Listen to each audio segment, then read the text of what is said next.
Roy! Oh, Roy! oh. May ganso ka? Ano ganso? Ganso. Ganso ba? Kasi nakabili ako doon ng sihi. Isang ano ko ng sihi. Ganso nga! Ano nga yun? Tagalogin mo kasi. Ay, hindi ko alam Ganso, yung tapos anong yan. Tagalog niyan eh. Nakalimutan ko kung anong Tagalog. Basta sa amin, ganso. Pag nakabili kami ng sihi sa palengke, yun ang pang...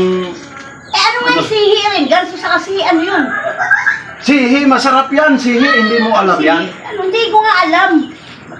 Mayroong ganso yata dyan. Nakikita ko Anong nakaraang ganso? araw eh. Ganso. Wala anong ganso? Anong ganso sa Tagalog ba? Tagalog? Ano bang klaseng tindira to? Hindi alam yung... Nasa Maynila ka, Bisaya ka ng Bisaya eh. Hindi ko naman alam, hindi mo alam yung dapat magtinda ka, alam mo yung ibang lingwahe.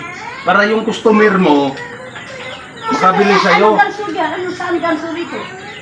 Kasi marami ko nabili ng sihi doon sa palengke kanina. Oh. Gagamitin ko yung ganso pang hila doon sa laman. Sa laman ba? Ng sihi. Oh. Yung ganso, ganun ba? Ganon, pag may butas yung pantalon mo, itutuhog mo, ganon. Tapos ilak mo. Tapos lalag, anong ilalak? Ano ilalak? Ano ilalak? Ano yun? Oh. Yung ganso. Hindi ko alam yung ganso. Anong ganso? Ano bang klaseng tindira to eh? Ikaw anong klase yan kasi mamimili. Ay. Bisaya ka ng Bisaya. Ano yun? Naisip ko na. Ano? Yung pardible. Pardible. Oh. Pardible. Pardible ba? Pardible ah. Pardible Bisaya.